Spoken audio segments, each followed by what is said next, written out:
Doctor Baba Saheb Ambedkar open university.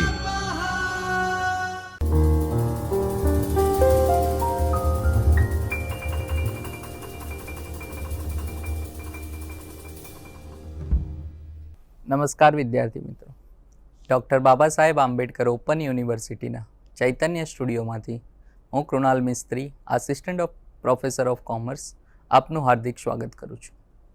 વિદ્યાર્થી મિત્રો, આજે આપણે એમકોમ સેમિસ્ટર 1માં નાણાકીય હિસાબી પદ્ધતિ, જેનો કોડ MC01 CC102 છે, જેમાં ભાગ 2 એકમ નંબર 9 વિલીનીકરણના હિસાબો વિશે આપણે ચર્ચા કરીશું. મિત્રો, ગઈ વખતે આપણે વિલીનીકરણના હિસાબોમાં બધા જ પોઈન્ટની સમજૂતી ડિટેલમાં મેળવી હતી. લાસ્ટમાં આપણે જે ઉદાહરણ હતું તે પણ એક સમજ્યા હતા કે વિલીનીકરણના હિસાબોમાં જ્યારે વેચનારના ચોપડે આપણે આમ નોંધ લખવાની થાય તો તે કઈ રીતે લખાય છે. સાથે સાથે ખરીદનારના ચોપડે જે એક વિભાગ હતો તેની આપણે પાકું સરવૈયું કઈ રીતે તૈયાર થાય છે તે સમજ્યા, અને વેચનારના ચોપડે અને ખરીદનાર બંનેના ચોપડે આપણે આમ પાકું સરવૈયું તૈયાર કર્યું હતું. આજે આપણે એક બીજો દાખલો છે તે સમજીએ. અલિમિટેડ અને બ લિમિટેડ, જેનું સંયોજન તારીખ 31/3/2020ના રોજ કરવામાં આવે છે. બંને સંયોજન કરી રહ્યા છે અને આ માટે અલિમિટેડ એ બ લિમિટેડનો ધંધો લઈ લે છે. બરાબર? એટલે અલિમિટેડ જે છે તે પૂરેપૂરો ધંધો બ લિમિટેડનો ખરીદી લે છે. એટલે આપણે કહી શકીએ કે આ અલિમિટેડ એ ખરીદનાર કંપની થઈ, જ્યારે બ લિમિટેડ એ વેચનાર કંપની થશે. બરાબર? તો અલિમિટેડ એ બ લિમિટેડનો ધંધો ખરીદી રહી છે અને આ તારીખે જે બંને કંપનીઓના પાકા સરવૈયા આપણને અહીં આપેલા છે. 31/3/20ના રોજના પાકા સરવૈયા આપણને અહીં આપ્યા છે. સૌથી પહેલાં કાયમી મિલકતો આપેલી છે. કાયમી મિલકતો કોઈ ઘસારો બાદ નથી કર્યો, એટલે જે ચોખ્ખી કાયમી મિલકત છે તે છે. અલિમિટેડ પાસે કાયમી મિલકત 12,65,000 હતી, જ્યારે બ લિમિટેડ પાસે કુલ 7,20,000 જે કાયમી મિલકતો છે. જેમાં ચાલુ મિલકતો કુલ 7,15,000 છે અને 6 લાખ રૂપિયા બ લિમિટેડ પાસે છે. એમાંથી બાદ કરેલી છે ચાલુ જવાબદારી 1,30,000 અને 1 લાખ રૂપિયા બ લિમિટેડની જવાબદારી છે. તો આપણે બીનું ટોટલ કરીએ એટલે ચાલુ મિલકતોમાંથી ચાલુ જવાબદારી બાદ કરીએ તો તફાવતની જે રકમ આવશે 5,85,000 અને 5 લાખ રૂપિયા આવશે. બરાબર? જેને આપણે કાર્યશીલ મૂડી પણ કહી શકીએ. હવે કુલ જે મિલકત છે, કાયમી મિલકતો અને જે ચાલુ મિલકતો ચોખ્ખી આવી, તો બંનેનો સરવાળો કરીએ તો કુલ મિલકતો થશે 18,50,000 અલિમિટેડની, અને સાથે સાથે બ લિમિટેડની જે કુલ મિલકત થશે 12,20,000. 7,20,000 પ્લસ 5 લાખ. બરાબર? એટલે 12,20,000 એ બ લિમિટેડની કુલ મિલકત થઈ. નાણાં પ્રાપ્તિ માટે મુખ્યત્વે ઇક્વિટી શેર બહાર પાડ્યા હતા. તો અલિમિટેડ પાસે ઇક્વિટી શેર 10 રૂપિયાનો એક એવા 10 લાખ છે, જ્યારે બ લિમિટેડ પાસે જે ઇક્વિટી શેર મૂડી છે તે 6 લાખ રૂપિયાની છે.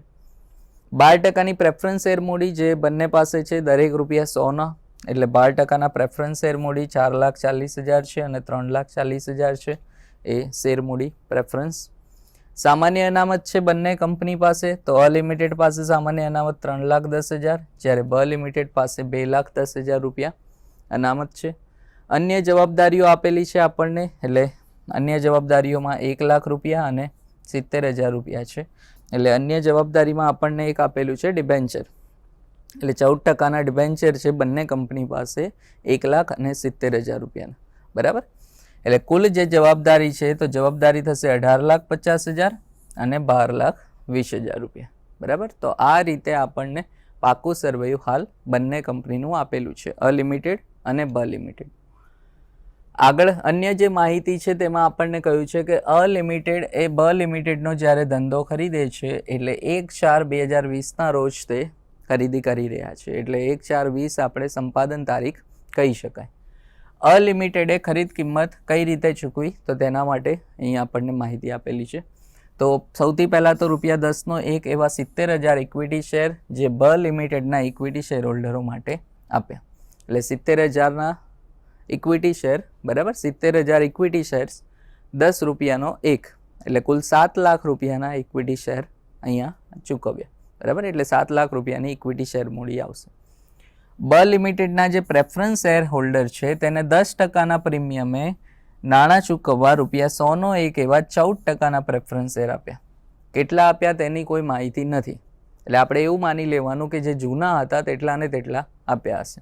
તો અહીં આપણે જોઈએ બ લિમિટેડ પાસે જે પહેલા પ્રેફરન્સ શેર મૂડી હતી 12%ની પ્રેફરન્સ શેર મૂડી હતી અને બ લિમિટેડ પાસે કુલ 3,40,000ના પ્રેફરન્સ શેર હોલ્ડર્સ હતા, એટલે 3,40,000 પ્રેફરન્સ શેર મૂડી હતી. એ 3,40,000 જ ચૂકવવાના છે પણ 10%ના પ્રીમિયમે, એટલે તેમાં આપણે 10% બીજા પ્રીમિયમના ઉમેરવા પડશે. 3,40,000 તો આપીશું જ, પહેલાં પણ ₹100 જ હતો, હવે પણ ₹100. ફરક એટલો પડશે કે પહેલાં 12%ના પ્રેફરન્સ શેર હતા, હવે 14%ના પ્રેફરન્સ શેર થશે, બરાબર, અને 10% પ્રીમિયમ સાથે, એટલે બીજા 34,000 વધારે ચૂકવવાના થાય. તો આ બે માહિતી જે ખરીદ કિંમત ચૂકવવા માટેની આપેલી છે. બીજું તે પણ આપ્યું છે કે બ લિમિટેડના જે ડિબેન્ચર છે તે અ લિમિટેડના તેટલી જ સંખ્યાના ડિબેન્ચરોમાં ફેરવી નાખ્યા, બરાબર. એટલે જે ડિબેન્ચર છે તો ડિબેન્ચર બ લિમિટેડના હતા 70,000ના અને તેટલા ને તેટલા જ ડિબેન્ચર નવા આપ્યા, 70,000ના જ આપ્યા, એમાં કોઈ ફેરફાર આપણે કરતા નથી, એટલે ડિબેન્ચરની કોઈ ગણતરી અહીંયા આવશે નહીં. આપણે શું તૈયાર કરવાનું છે તો સંયોજન પછીનું અ લિમિટેડનું તારીખ 1/4/2020ના રોજનું પાકું સર્વેયું બનાવવાનું છે. અ લિમિટેડ એટલે જે ધંધો ખરીદી રહી છે તે કંપની, બરાબર. એટલે ખરીદનારના ચોપડે પાકું સર્વેયું કઈ રીતે બનશે તે અહીં આપણે દર્શાવવાનું છે, પણ તેના માટે સૌથી પહેલાં આપણે જરૂરી ગણતરી કરવી પડે અને પછી પાકું સર્વેયું આપણે તૈયાર કરીશું. તો સૌ પ્રથમ આપણે ખરીદ કિંમત જોઈએ તો બ લિમિટેડના ઇક્વિટી શેર હોલ્ડરને કુલ જે રકમ આપી છે 7 લાખ રૂપિયાની ઇક્વિટી છે, બરાબર. આપણે જેમ આપેલા છે કે 70,000 ઇક્વિટી શેર છે અને ₹10નો એક ઇક્વિટી શેર આપ્યો છે. અહીં ફર્સ્ટ પોઈન્ટમાં આપણને કીધું હતું કે ₹10નો એક એવા 70,000 ઇક્વિટી શેર એ બ લિમિટેડના ઇક્વિટી શેર હોલ્ડરો માટે આપ્યા, બરાબર. એટલે આપણે કહી શકાય કે 70,000 × 10 એટલે 7 લાખ રૂપિયા જે ઇક્વિટી શેર હોલ્ડરને ચૂકવ્યા. એટલે આ ખરીદ કિંમતની ગણતરી આપણે કરી રહ્યા છીએ, બરાબર. તો ખરીદ કિંમત માટે 7 લાખ રૂપિયા ઇક્વિટી શેર હોલ્ડર.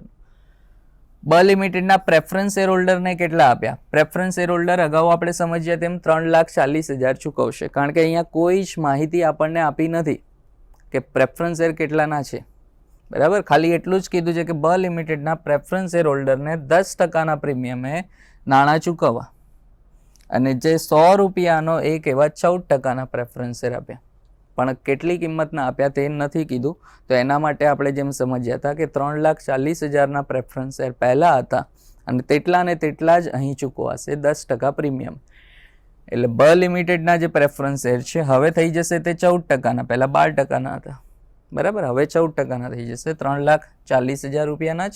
રકમમાં કોઈ ફેરફાર નથી થતો, ફક્ત ટકા બદલાય છે, બરાબર. અને 10% પ્રીમિયમ સાથે, એટલે પ્રીમિયમની રકમ પણ અહીં ઉમેરી દેવાની. એટલે કુલ જે પ્રેફરન્સ શેર હોલ્ડરને ચૂકવવાના છે તે કુલ 3,74,000 રૂપિયા થશે. તો આપણે ખરીદ કિંમતની ગણતરી કરીએ તો ખરીદ કિંમત 7 લાખ ઇક્વિટી શેર હોલ્ડરને પ્લસ 3,74,000 તે પ્રેફરન્સ શેર હોલ્ડરને. તો આપણે અહીં કહી શકીએ કે 10,74,000 જે આવશે કુલ ખરીદ કિંમત, બરાબર. ઇક્વિટી અને પ્રેફરન્સ શેર હોલ્ડરને જે રકમ ચૂકવવામાં આવે છે સંપાદન તારીખે તેને આપણે કુલ ખરીદ કિંમત કહી શકાય. તો આ ખરીદ કિંમત થઈ. હવે ચોખ્ખી મિલકતની ગણતરી કરીએ, કારણ કે આપણે અહીં એ પણ સમજવું પડે કે જે મિલકત અને જવાબદારી લીધી છે, ખરીદી છે, તેની સામે જે ખરીદ કિંમત ચૂકવાઈ છે તે વધારે છે કે ઓછી. આ ગણતરી એટલા માટે કરવી પડે કે આપણને ખ્યાલ આવે કે પાઘડી અને મૂડી અનામત બંનેમાંથી શું આપણે ચૂકવી રહ્યા છીએ, બરાબર. તો એટલા માટે અહીં આપણે સમજવું પડે. તો ચોખ્ખી મિલકતો કઈ રીતે ગણાય? ચોખ્ખી મિલકતો માટે કુલ મિલકત માઇનસ કુલ જવાબદારી, બરાબર. કુલ મિલકતો અહીં આપણે લઈ લીધી છે કે જે ચોખ્ખી મિલકત છે કુલ 7,20,000 પ્લસ 6 લાખ એટલે 13,20,000. અહીં આપણે ફક્ત બ લિમિટેડની જ મિલકતો લેવાની છે, બરાબર. તો બ લિમિટેડની જે કાયમી મિલકત હતી 7,20,000 પ્લસ 6 લાખ રૂપિયા જે ચાલુ મિલકતો હતી. એટલે કુલ જે મિલકતો બંને લઈ શકાય, એટલે બંને મિલકતોની ગણતરી અહીંયા આવશે. એટલે કુલ 13,20,000 રૂપિયાની મિલકતો થઈ. સામે જવાબદારી આપણે કઈ કઈ આવશે?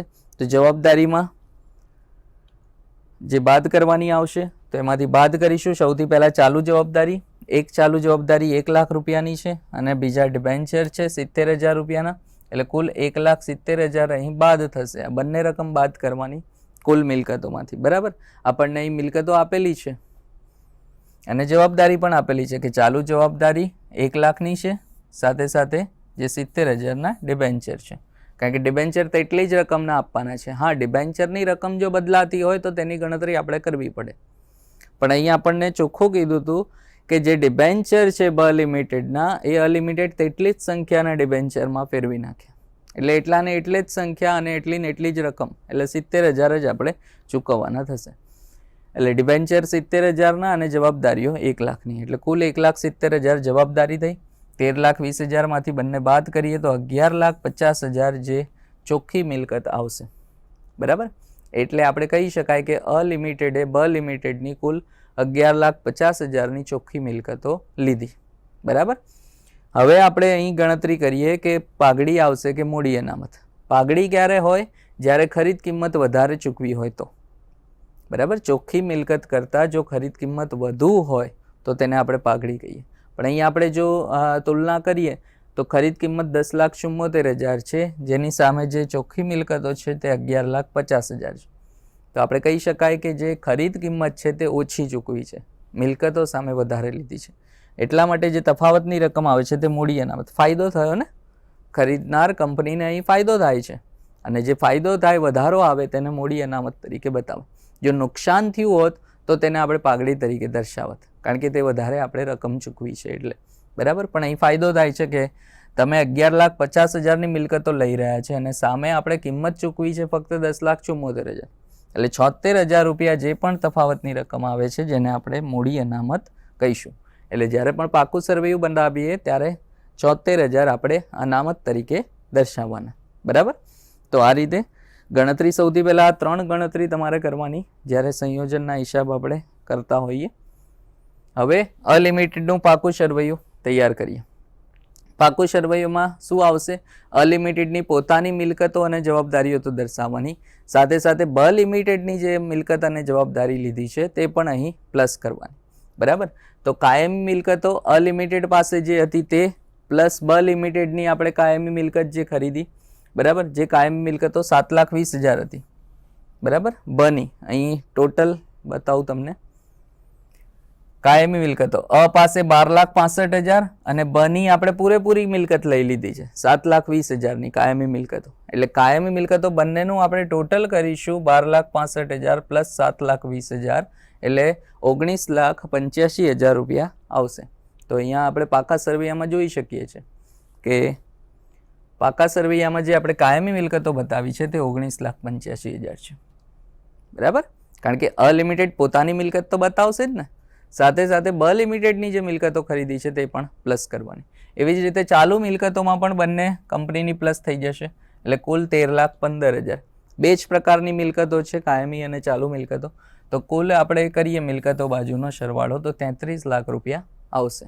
બરાબર, હવે જવાબદારી બાજુ જોઈએ તો જવાબદારી બાજુ સૌથી પહેલાં ઇક્વિટી શેર મૂડી. ઇક્વિટી શેર મૂડી 10 લાખની ઓલરેડી અલિમિટેડની છે, એટલે એ તો એની જ બતાવવાની.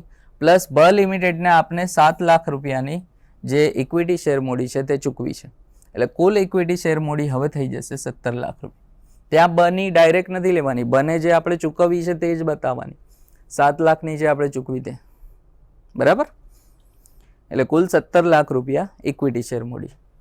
12% પ્રેફરન્સ શેર મૂડી જે અલિમિટેડ પાસે છે તે તેની તે જ રહેશે, એટલે 12% જ રહેશે 4,40,000. જ્યારે બ લિમિટેડને જે પ્રેફરન્સ શેર મૂડી આપ્યા 3,74,000, 340 પ્લસ 34,000 પ્રીમિયમ, એટલે ડાયરેક્ટ 3,74,000 લખેલા છે. બરાબર, બંને ટકા અલગ અલગ છે એટલા માટે અલગ અલગ દર્શાવી છે. જો ટકા અલગ હોય તો પ્રેફરન્સ શેર મૂડી અલગ બતાવવી પડે. મૂડી અનામત, તો મૂડી અનામત અહીં આપણે શોધ્યું 76,000 રૂપિયા જે મૂડી અનામત આવી, તો અનામત અને વધારા તરીકે બતાવાય એટલા માટે મૂડી અનામત અહીં અલગ બતાવ્યું છે 76,000 રૂપિયા. સામાન્ય અનામત જે પહેલાં હતી અલિમિટેડ પાસે તેની તે જ છે, એટલે અહીંયા આપણે પાકા સર્વેયામાં જોઈ શકીએ છીએ. એમાં ફક્ત અલિમિટેડની જ આવશે, એ ધ્યાન રાખજો. બીજી કોઈ અનામત આપણે ના લઈ શકીએ, ફક્ત જવાબદારી લઈ શકાય, અનામત ના લઈ શકાય. એટલે આ 3,10,000, 2,10,000ને ક્યાંય દર્શાવવાના નથી. બરાબર, એટલે એ સામાન્ય અનામત નહીં આવે. 3,10,000 જે સામાન્ય અનામત હતી તે. ઓકે. અને અન્ય જવાબદારીમાં 14% ડિબેન્ચર છે. 14% ડિબેન્ચર 1 લાખના ઓલરેડી હતા, 70,000ના બ લિમિટેડના લીધા એટલે 1,70,000. અને ચાલુ જવાબદારી બંને કંપનીની પ્લસ કરીએ તો કુલ ચાલુ જવાબદારી 2,30,000. તમામ જવાબદારીઓનું ટોટલ કરીશું તો કુલ 33 લાખ રૂપિયા જવાબદારી બાજુનો સરવાળો આવશે. તો આ રીતે આપણે મિલકતો અને જવાબદારીઓ બાજુનો સરવાળો એક સરખો આવવો જોઈએ. બરાબર. તો અહીં મુખ્યત્વે આપણે જ્યારે કોઈ એક કંપની બીજી કંપનીનો ધંધો ખરીદતા હોય તો એ વખતે વિલીનીકરણના હિસાબો અને એની સમજૂતી મેળવી એનો ઉદાહરણ શીખ્યા. બરાબર. તો આ સાથે આપણે વિલીનીકરણના હિસાબોનું જે એકમ છે તે અહીં પૂરું કરીએ છીએ. ધન્યવાદ. स्वाध्यायः परः